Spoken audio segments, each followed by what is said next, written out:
welcome to Flory Models Friday Roundup. This is the part where we look back over this week, see what we've been up to, and obviously looking forward to the week ahead. So for me, personally, all week, been pushing on really heavy with this guy. You're going to have 3 parts of it up this week, so you've had parts 7, 8 and 9. They're up with you now. Basically covers all the construction and then getting well and way on with the paint. And from my point of view this week, I've been working on the mouth, which has been something totally different, because instead of doing that usual thing of just going out and buying an aftermarket set and away you go, no, because there isn't one at this point. I know there is one coming out at the moment, which if I probably waited another month, I could have just put decals onto it. But I've elected to go with Ron. You spoke with Ron last week. You would have seen that video about making die-cut masks. We did it, printed it, 3D'd it and everything else. We made one small cock-up because we didn't allow for the gun being offset. So consequently I've had to manipulate it a little bit around the front, but hopefully you can see now we have got the front painted on. So it's a little bit of a mishmash. We've got a little bit of hand work in there. We've got a little bit, obviously, most of it's mask work, but some of it I've gone in by hand, touched in a few little things. The only thing I'm still kicking myself about is the ears. Unfortunately, the ears didn't come out on the printer. It's far too delicate, too much. Some of it didn't even cut anyway. So what I've done is I've used the decal ones, and I'm still going to hand paint in some more details onto those and adjust them slightly. But we've gone with the decals on that. But the eyes are in, everything else are making its way through. Really happy how it turned out now. Really glad I've done it, as again, I tackled it before on, I think it was a Warhawk years ago. I hand painted the mouth onto it. Never very happy with it. This has worked an absolute treat. The great thing with it as well, if you wanted to do that nice thing of weathering that A10s have, the battered in front that they get, the chipping, all those things that they tend to have on the front of them, you could do this into the paintwork. It'll work because it's not like a decal, which is going to be quite fragile and thin. This is quite heavy duty, so you could do any type of weathering onto it. But anyway, it's really coming along now. As I said, parts we'll speak about during the show anyway, but 7, 8 and 9 up with you now, and then next week could be another 2 parts of it up with you, which you're going to push on. And then next week, hopefully, I'm going to have a lot quieter week, so I can really put some time into this one then and get it basically finished off. I'm hoping by the end of next week we'll pretty much be done. We're going to get in with the weathering next, which will be a lot of fun, because don't forget, it's not decals on this, so you don't have to worry about that. We can just go straight over the top, wear them down, sand and fill. But thank you for all the kind comments about it. A lot of you are watching and following me throughout the week as we were making our way through with it, but generally it has been one of those things where challenging, frustrating, just trying to work it out, but actually once you get there, get into a roll of it and you're all good to go. But it's coming along really, really nicely. So anyway, on Monday it was part 7. We talk about fit issues, and this rolls on to the week before when I had my sort of mini rant, shall we say, about people complaining about kits not going together and why they should and all the rest of it. I'm not going to go over it again. That's my rant quota for this sort of season. But generally it is that thing where just working with this, a lot of people would have been reaching for the filler, reaching for the bin in a lot of cases to try and get the engine nacelles on this to go together. But by spending only about an hour test fitting, dry fitting, shaving off a little bit, trying it in again, move it, it's more like engineering. You're just trying to get it until it all works and it comes together. We put this entire back section, the nacelles, the engines, everything together without the use of any filler or super glue and all the usual tricks you do to get things to fit. It just went in beautifully. Took a little bit of time. The other thing as well we did was raise rivets. First time I've used Archer raised rivets in anger on something noticeable. I've done it in wheel wells before and tiny little things, but I've never done it actually on something that is so visible. And I have to say, they've gone in fantastic. Far, far better than I could ever have hoped. To be honest, I'm looking down at this tail section here where we put them in, and you would never know it's not the genuine ones because they're imperfect. And whilst they don't look much on the carrier film, the paper, they look very flat. Get them on your model, they're huge, they are big, so I wouldn't worry about it too much. But generally, that one put in with that part. The other thing as well we did on Mondays we've got here is the group build. So I know it's very, very late, but as you said, we've just been absolutely manic this last 2 months. But we have got them done now, and all your medals are going out to you. I've got around about 12 of you still haven't come forward to claim your medals. What I will do is I'm going to wait till the end of the weekend and then I'll shoot you all a PM. But thank you to everybody who's got in touch with me first. It saves me so much time. All your medals are out, barring about 6 there which came in over the last yesterday, which have got to go out, but generally they are all gone. So everybody who took part gets one of our beautiful little medals. Maybe the last time we do a medal, we've come up with something a lot more. We've got lots of new merchandise coming out. We're working with 2 companies at the moment for stuff that is really, really special and stuff that I'm if it comes off as well as it's looking at the moment, I'm going to be really, really proud of. And especially some of the little items that maybe the last time we do a full medal like this, don't panic, it's just as impressive, but something even better than a medal, I'm thinking. See, close to being a Telsted. But anyway, they are going out with you. Obviously, you'll get a pack of sanders as well, free of charge. You get the big sticker as well, the Flory models, which we haven't got one up there, but the big Flory models girl one, she's out there with you, and your letter and everything else. So they are winging their way to you. They have been a bit slow going out, admittedly. It's just because we've had so many orders. We've been putting them in with the orders and then going out every day. But as you said, this week has been crazy for orders. That's why I'm a little bit behind. But they are going out to you. So congratulations to everybody who took part. That video, I said, only one photo each, but because we had 197 entries into it, it's around about, I think it's like 15, 16 minutes long. Well worth having a look though. The standard, the quality is fantastic. Seeing the kids work in there as well is absolutely fantastic as well. Getting a photo with them with their little work, I think was brilliant. So don't forget, we've got the group builds going on at the moment. Is obviously the German group build. Basically, it's fire at will, or it must be German group build.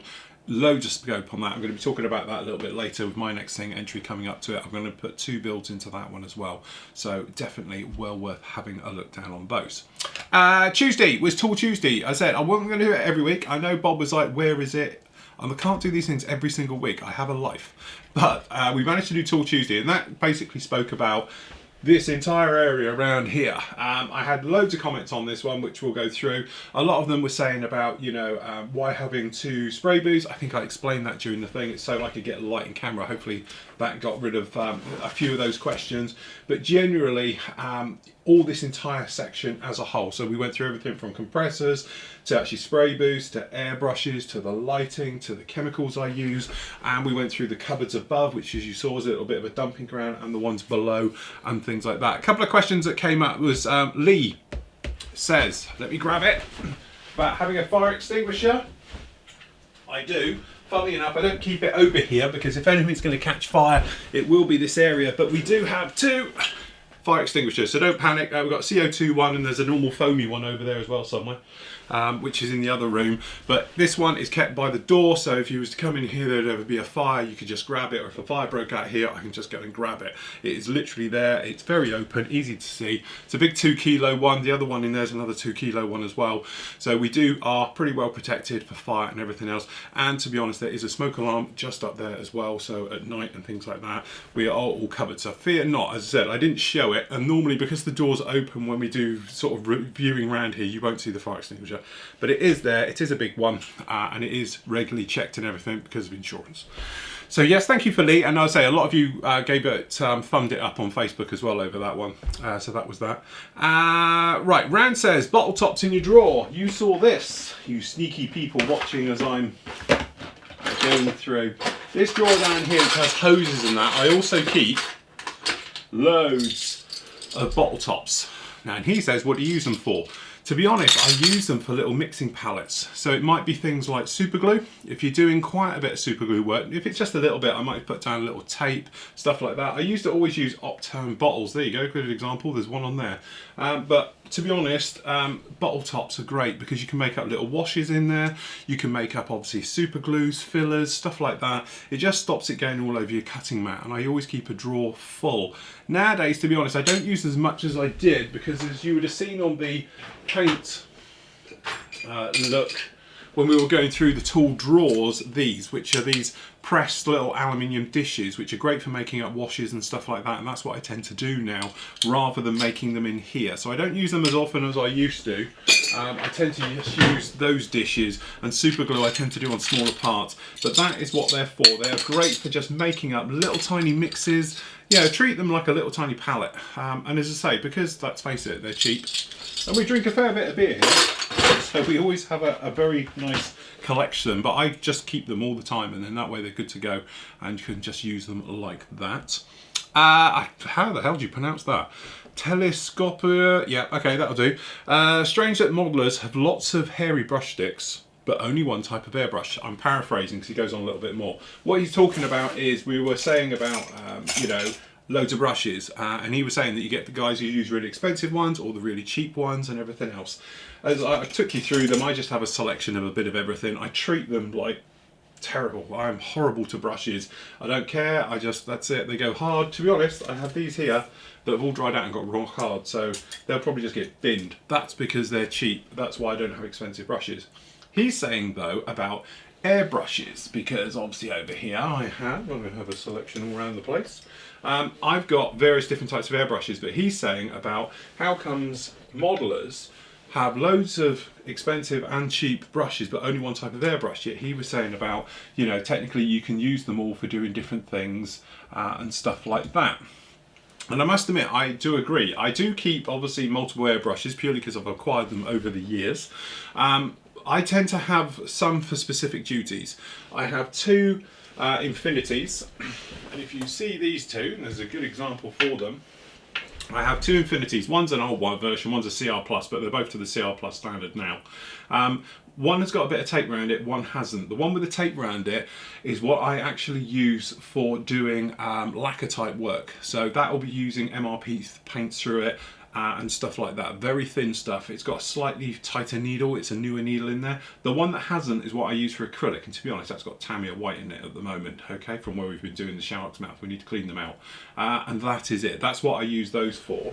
But at the same token, I also use, as we spoke about, this guy down here, which is the Iwata, this is the HPCS. I love it for doing metallic work. So if I'm doing anything with any of my type of metallics up there, like AK Extreme Metals, or we're using MRPs, I tend to use this airbrush purely because it's just set up for it and it's ready to go. And because I don't like cleaning this thing particularly, when you're dealing with metallics and stuff like that, it's really easy to clean out because you can just blow it through. It's very thin. It's not like an acrylic which is going to dry in there and crud up your airbrush and everything else like that. So that is why I use that one. So I can agree with people using them. The bit I don't really agree with, you were saying about obviously for thin and thick and all the rest of it, I use a 0.2, so I can do anything from sort of that wide from a distance and blast down heavy duty paint through to doing a hair. You know, it's just a mixture thing. Make your mixture as thin as possible, lower your air pressure down, you can put hairs onto a model, no problem at all. Make your paint quite thick, up your air pressure, you can blast down heavy coats of it. So I don't think you necessarily need different airbrushes for doing thin and thick and different types of thing. What I do like though is having different airbrushes for different materials going through it. So if you're doing perhaps clear coats, solely clear coats, and you don't want any contamination into your airbrush, like a metallic into it, let's face it, it's all happened to us at some point, or a paint, you know, sort of thin mix coming through and giving you a grey clear coat and stuff like that, that, you know, you can have an airbrush just for doing clears, you know, just for doing clear coats, not so much KL, you know, the type of paints, but generally just things like, you know, obviously a clear coat airbrush, and that way you know you're good to go. Then if you've got another one perhaps for doing paints and lacquers. But the other thing as well I think you have to take into consideration is a hairy stick is like a couple of quid, airbrush 100 quid, 150 quid. If you want to go to the silly ones, which I don't, but you know, then you're talking sort of 250 quid, 300, 500 quid. I think that's the thing, they're a lot more expensive, and that's why people don't do it as much. But from my point of view, I run three. You know, I have one for clear coats, one for sort of metallics and stuff like that, and another one then for doing lacquers and everything in that way. So, you know, that's how I tend to do it. But it's personal choice at the end of the day. Okay, Wednesday we had part 8 of this went up with you, and then obviously it was that thing, we're talking about construction again, going through, putting it all together and really getting it ready for paint as we're making our way through that one. And then we got it into paint and we did all the primer work, which we did black primer on it, which is still fighting me a little bit now, but generally we're getting there. It was coming to the end of the sort of construction point. We spoke about the construction, we just spoke about what we liked about this kit, what we don't like about it. We speak about some of the issues that we've come across. So obviously we know the nose is wrong, we know the nacelles are wrong, we know the engines are pretty awful, and it has got some fit issues, but have to say, this is what we were talking about, people out there have told me for years that this kit is unbuildable basically, and it's horrible and fights you all the way.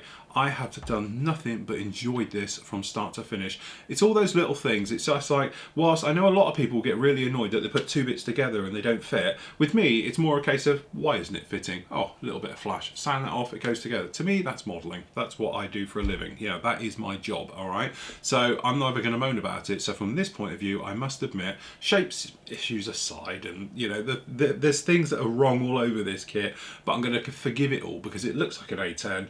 It looks mean as hell. It's going to look really badass when it's finished, and I love it. So I'm very biased.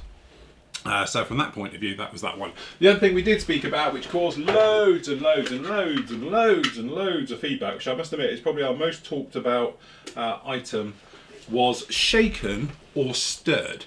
Now, as I said, a couple of months ago, I did the review on the Badger one. You can go off and see that, okay? And then on Thursday, was it Wednesday? No, Wednesday, sorry. I did a review about the paint shaker.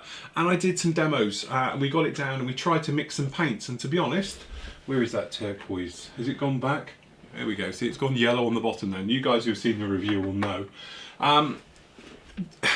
Again, it's one of those things. I think it's like airbrushing. Personal choice. You get guys like Hans, I know, uses one of these all the time. He absolutely loves it. For me, and it does seem to be the majority of people out there, if I'm honest, looking just at the feedback I've had, looking at people from YouTube, obviously the site and other, social media things we're with, everybody seems to think that that is doing a far better job than that is, because one, this is slow and it's noisy and everything else. And yes, I know I've got guys out there saying, yeah, but you don't waste paint. Honestly, you don't really waste a lot of paint on these. For what it is, you just give it a whiz as it's coming out and it sprays it into the inside, so you're not going to lose any paint. But this, I must admit, it was given to me as a freebie, but it wasn't from a manufacturer, it's from a member. I have to say, it's just too long.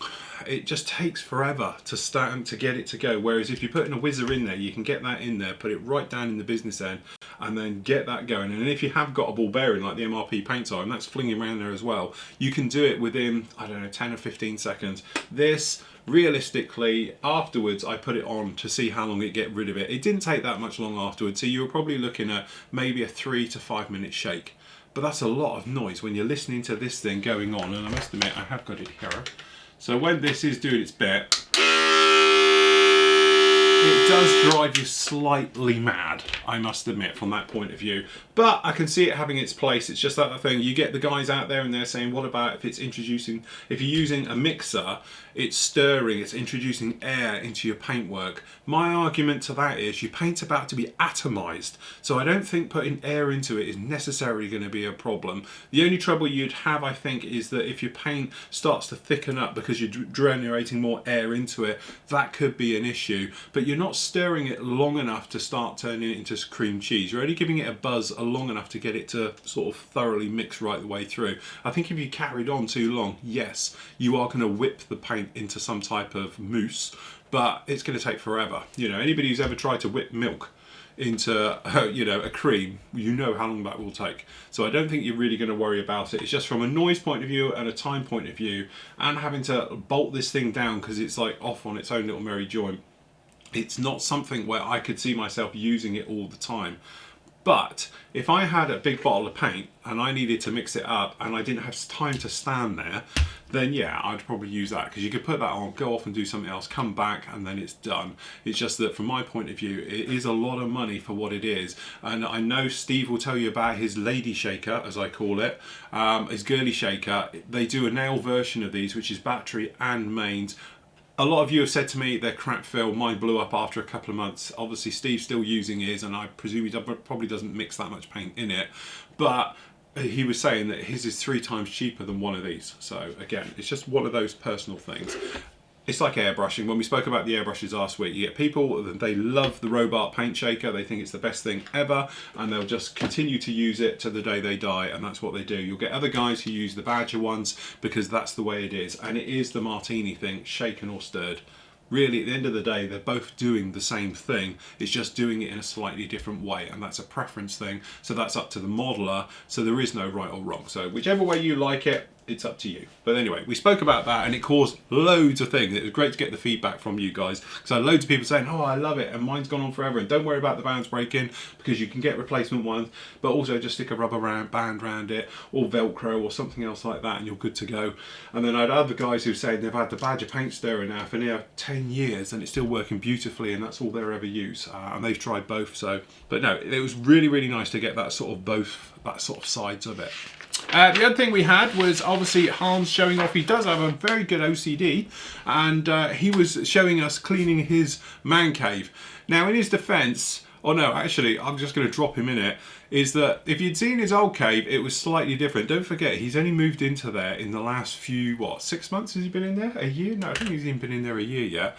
So it's brand new. And my studio used to look like that 3-4 years ago. Now it's a dump, definitely. I'm going to do something about this. You'll see that in the next couple of weeks. But yeah, it is that thing. He's still being nice because it's all very nice and clean. But Hans's OCD, if you haven't seen it, go and have a look. I am going to rent him out. So if you'd like to rent Hans, he's available for full days and half days. And I'll ship him anywhere around the world as long as you lot cover the cost of it. So that was that one. Right, okay. Steve on Thursday had his first go at doing a proper video. He's done them before, but he was using the webcam and we had trouble with his sound. To be honest, you can't hear him very well. So I tried to play with it in editing, but when you make it loud, you get so much background hiss and everything else. And I am no means an audio engineer to be able to sort of isolate him from it. So we sort of gave up on that bit. But now he's got his proper camera. So he's got one of his big Canon DSLR things and he's got it focused in. We tried to put it up yesterday. To be honest, for some reason, it wasn't him or me, it was more YouTube didn't like the format. So I re-edited it completely in my format and then uploaded that as if it was one of my videos been done, and it worked a treat. So that is now fully in HD at 1080 if you want to have a look at that one. And he goes through his process, and I said it's great to see Steve. Steve sprays, as we spoke about before, if you watch him do the dolphin helicopter when I did it, totally different to me. So it's nice to see that different side of people's airbrushing and how they do it. With me, I'm a broad painter. I'll put down a very light coat and I'll bring up the coats that way. Steve tends to go in a lot closer and he's doing little work. So he uses a tiny little colour cup as well, uses a 2.5mm where I always use the 5, and he's just going in there doing each intricate panel and things like that, bringing it up, and that's how he does all his painting work. With me, I tend to be bigger and go through the motions of it, and then I'll go back in and post and tidy things up. But it's really nice. We were going to edit it down, but because Steve does a bit of talking in there and things like that, it was easier just to leave it as a whole. So if you want to have something as a bit of background noise, all right, you've got his extractor. But we'll work on things like that anyway, that you can actually put that on. It's an hour and a half and it's Steve painting his A10. So if you've watched me do mine, you can go off now and see him do his. Okay, it is free to watch. It is on the Flory Models site. You're going to have to go to our page to go and see it though, okay? So it's not freely available on YouTube, but it is actually on the Flory Models Today page. So you can go in there and you can catch that one, have a look at it, see how he does it, see if you prefer his way of spraying. As I said, remember, there's no rights or wrongs with this. It's just different ways of doing the same thing, okay? So from that point of view, you can see him do it, and then you can see me do it, and then make your choices up between that. So it's quite interesting because you've got his today, and also we've got something with Hans coming up as well later on today as well. And then that was me working on the mouth, which I had loads of feedback and loads of you saying, Phil, can we see a close-up of it? Can we see a close-up of it and all the rest of it? Yes, you will. I'm filming it as we do. When I get the editing done, I'll edit it and you can see it all a little bit next week when we get to actually round of doing it properly. But generally, as you say, that was me. Finished it off today, looking very nice. I must admit, really happy of how it's come out. It's looking very much the part as we make our way through. And that was this week. Apart from, we did... yeah, don't want to really blow our own trumpet, but we did ship out over 400 orders this week as well. And that is because, and it sounds like I'm doing it for a shameless plug, but I'm trying to help everybody out as well, is that there is a price rise, as you might know, coming to Flory Models. Membership as of the 1st of next month, a lot of you thought it's this month, it's not, it's 1st of April. Obviously the membership is going up by £1, which a lot of you pointed it out, it's only actually going up by a year, by £8 a year. So it's even cheaper if you're paying yearly. But this will all be sorted out throughout the next month, okay? So what's going to happen is if you try and subscribe as of the 1st of April, the price is obviously going to be up to £4 a month, or it's going to be £40 a year. Members, you'll be able to change yours over before that, which will speak to you between now and the end of the month. But we'll come to you, don't you come to us, because you'll just flood us. So if we get 4,000 people trying to suddenly go yearly, that's going to be too much work to do off the bat. So we're going to try and do it in stages as we make our way through, okay? Unfortunately, sanders and washes and pigments as well, they're also going up in price as well, so they're going to be jumping up just a little bit, between 15 and 20% across the board. Again, apologies for this, I keep just saying about it, but it is our first price rise in 10 years, okay? So from that point of view, you know, it's just something we've had to do. We've had to tackle it with the growing cost of everything and VAT and MOS and all those things. We've had to put the price up. So yeah, and that was really it. That was this week. So up with you today, you're going to get part 9. That's going to be up with you now, and as I say, it's going to cover the painting section and everything else as we make our way through that. I've also got coming up for you this guy. Now I'm not sure if it's going to be up today, but it will be up over the weekend. If it's not up today, it will be up tomorrow, and I'm going to put up the King Tiger review. The reason for me doing this review for this particular kit is purely because I'm building it. Okay, so as soon as the A10 is finished, I'm going to be working on that. I've got another aircraft coming along as what I call a mojo build. So we are going to be doing it's Edard's rebox of the Hasegawa A4 Skyhawk. We're going to do something with that. It's a lovely little kit, something I can put together in a week. I've built hundreds of, well, not quite hundreds, but probably around about 50 of them before, so I know the kit really well, and I just want to do one for me. Okay, and it'll just be a nice little mojo one before we end up going at this guy, because this one has the full internals as well that goes with it. So yeah, we'll be absolutely fine. I'll be pushing through with this one. Going to be something a little bit different. Nice armour with the interior, the exterior, and everything else. Going to be doing it straight out of the box with it as well. So it should be pretty interesting just like that. And that is about it for this week. We've also got a nice little thing from Hans. Hans has done part 1. Now he's doing 2 parts of this one as well. He's done the it's basically all about airbrushing, so you can see how Hans does it, which is great because obviously you've seen Steve, you know me, and now you're going to see Hans do it as well. So he's done a 2-parter. We're going to put part 1 up today. We'll put part 2 up next week as well. Again, it's not going to be free to air on YouTube, but it is free to air to anybody if you go to the Flory Models site. So if you just go on to our today page on there, you will see it in there as of today, and that will be up with you like that. And that's it for this week. So actually, as you can see, it's a really busy week. Doing this and everything else, been absolutely flat out moving our way through. Let's say lots of fun. Great to have your interaction, great to have your questions, everything through. Sorry I'm not as fast as I can be with the questions, but sometimes we do have hundreds, and I try to get through as many as I possibly can in the time that I've got, okay? But I know some of you have resent me questions, and again, that's good. If you really want me to answer it, just ask me 3 or 4 times. I never get mad, I never get annoyed. It's just that sometimes, as you can imagine, when we get hundreds of emails every day, they get buried. Okay, and when you get so far down the list, you're off the page and I don't see it anymore. So just if you haven't had a reply from me in 2 or 3 days, just shoot it again and then again and again. I'll get to you eventually, and we'll make our way just through like that.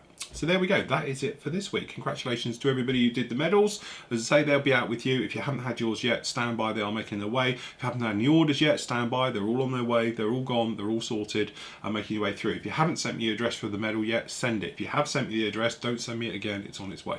Okay, if that makes sense. So that's it from me. I'm now going to leave you with your great work that you've completed this week from the Flory Models Gallery. So until next week, everybody, happy modelling. Take care.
Familiar faces prolong the embraces.